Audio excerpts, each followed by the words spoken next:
Well, we're here today in Plainview, Nebraska. We're talking to Brandon Christensen about his, strip till experience with Montag, and I guess Kraus is what your bar is. So, Brandon, if you don't mind, kind of explain to you why you decided to start strip tilling. So 3 years ago, we demoed a unit, decided that we needed to make another step in our production, and we wanted to, change some fertility corrections quicker. We wanted a better seed bed.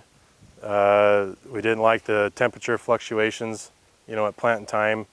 There's different amounts of trash throughout the field that you move away, and one thing with strip till is the temperatures do fluctuate a lot more, but it's the evenness is what we wanted to get at. So the soil does warm up much quicker, and an even emergence is something that can get you off to a good start, and it was something we wanted to do. As far as fertility goes, we wanted to make corrections quicker. We wanted to get our soil fertility, at that 6 to 8 inch level. We wanted to get our potassium lower. We wanted to go with less product, make it more available to the plant, a lot quicker with its placement. And we just figured if we could help out with placement and timing, it was going to add yield to our crop. So. And what were you doing before you were started? We were just strictly no-till on everything. So 100% no-till. We didn't do much tillage. If it was draws or end rows, that was about it. But we were, strictly 100% no-till. So. Okay. Well, this year's been a pretty trying season for everybody planting. What was your experience with your strip till ground and your planting? So this year, we had a short window. So we did get everything done that we wanted to. We did have a lot of cover crops in. So the strip till thing made that a lot simpler with, not having to kill off rye early. We could create that soil bed early and let that rye keep growing, which was great. With our major temperature fluctuations this year, and with how the spring was so wet, it actually was a huge benefit in getting our plants out of the ground. I will say, as odd as it sounds, this is probably the best year for even emergence that we've had. It was later. We did have a week of cool weather after we planted, but we still had that 3 to 4 days of warm temps, above 60 degree soil temps afterwards, which helped out a lot. But we did a lot of flag tests on emergence, and we're using one color of flag on a lot of stuff, so that was great. So you did all your strip tilling, fertilizing in the spring then, right before Yes. you planted? Okay. Yep, all in the spring. Yep. Was that something you just always have done, or is that about this? We've thought about doing some fall stuff because we are going to look into strip tilling for the beans this next season with a different bean planter. We have talked about it in the fall. We're worried about washing, especially in our sands, but we're probably going to try and stick to doing everything in the spring in case we did have to do a refresh in the strip, and we really want to stay away from that as far as cost of production standpoint. And then you might explain to you your ground is typically just sand. A lot of sandy loams, a lot of Thurman, a lot of bolus. So there is not much. There's no clays. It's mainly loamy sands and fine sands. So you run a Kraus bar with a Gen 2 Montag, so that's a 2 product meter. Yes. You want to explain to kind of how you use that tool to? So the Kraus Gladiator, we actually looked at 4 or 5 different strip till units, and we felt that the Gladiator was the simplest to adjust. It was built the best and did not have much for in-season maintenance, and it creates the best strip as far as we're concerned. It does a great job. As far as the Gen 2 goes, Kraus and Montag seem to have a good relationship, and that's what we really wanted to look at as far as serviceability and whatnot. But it's an accurate machine. it's always nerve-wracking to try something new, especially something this large. And I'll say the first field that we did, we were within 0.5% on accuracy, and after that it was just the nerves were all gone, and Right. it was easy. So And you variable rated all your basically P and K or Yep. products. Yeah, Almost all your everything's variable rated. We use a program called Encirca to regulate different amounts of fertilizer on every acre. I do all my own recommendations. So it's been a learning curve. I feel as if I can understand the fertility of this crop. I don't need a lot of other things, just to get high yield. I want to manage stress, and I want to get the fertility to the plant when it needs it. And you can grow very good corn doing that. So we wanted to also look at, saving some fertilizer, putting down exactly what the crop needs at that moment, and it's an easy system to use for us to regulate, what goes down. And we have cut back probably, I'm going to say 30 to 35% on our fertility. We're not cutting back as far as what the crop needs, so we do really focus on yield goals and fertilizer removal in order to attain those. So How many acres do you run the bar over? So this year we were 1,700 acres of corn. We're about 2/3 corn, 1/3 beans.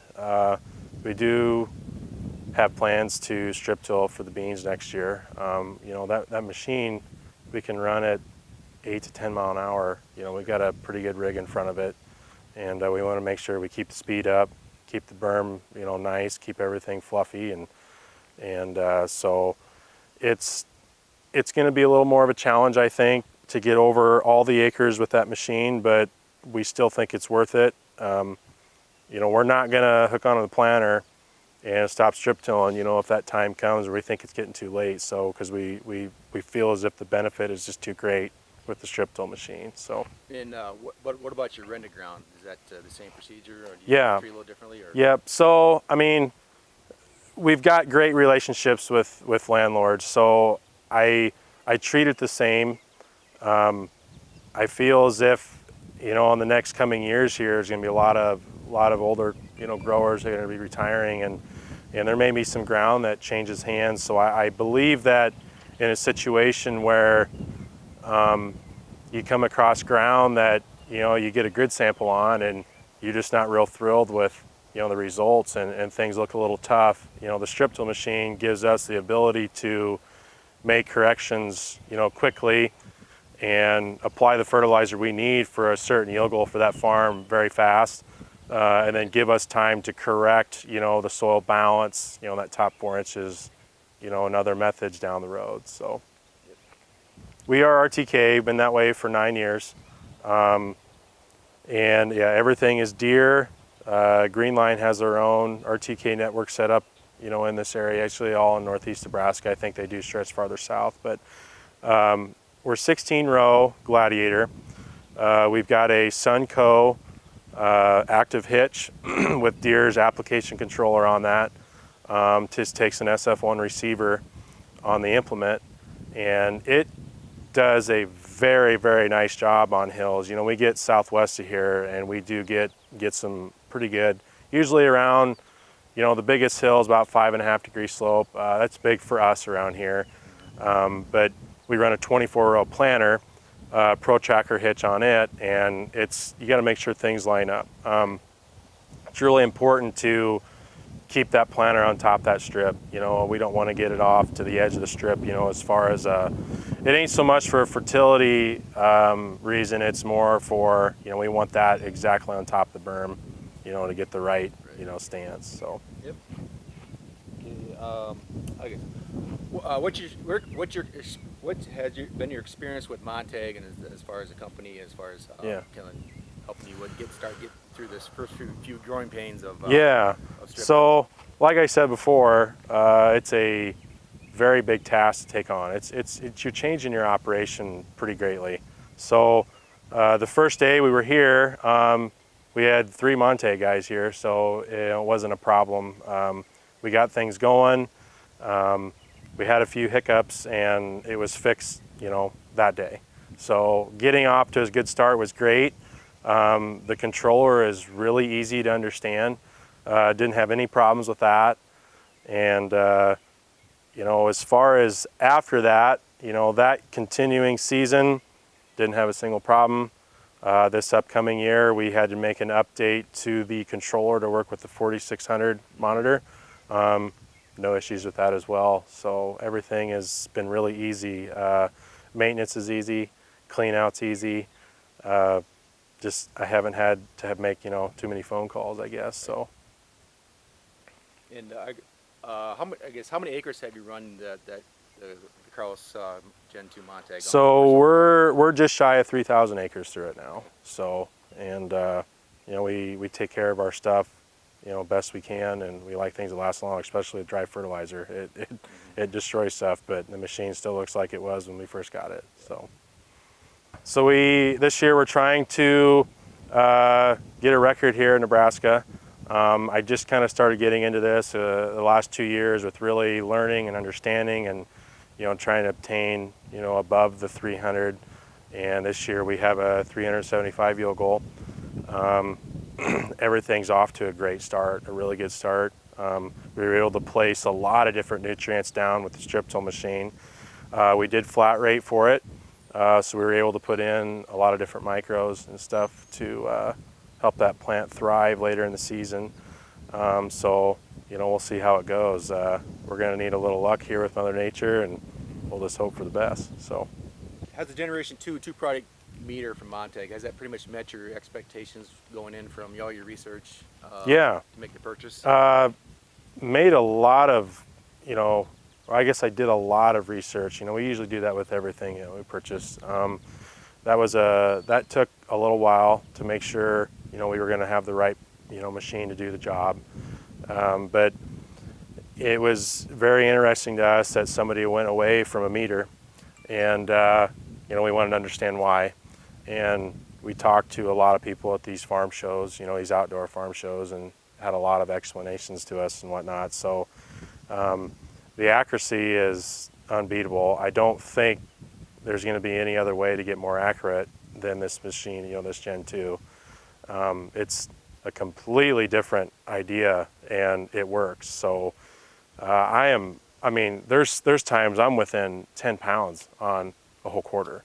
And if it was within 100, I was going to be happy. So it's done more than meet expectations. I haven't had any problems, like I said before. So it's been great.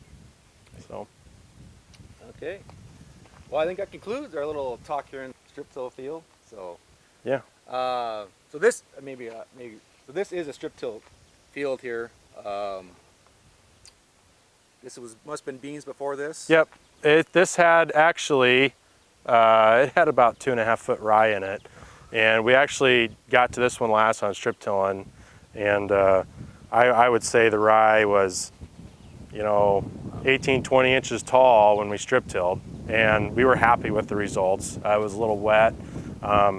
It's sand, so it doesn't compact or anything like that as you're doing the tillage. So we had to come in, we had to make a few adjustments with row cleaners to kind of move the rest of it away, and it actually turned out way better than we thought. So did you terminate that, or just yeah, afterwards? Yeah, we put down a pre-merge after we planted, and killed the rye off, and we had a lot less standing in between the rows, which is great.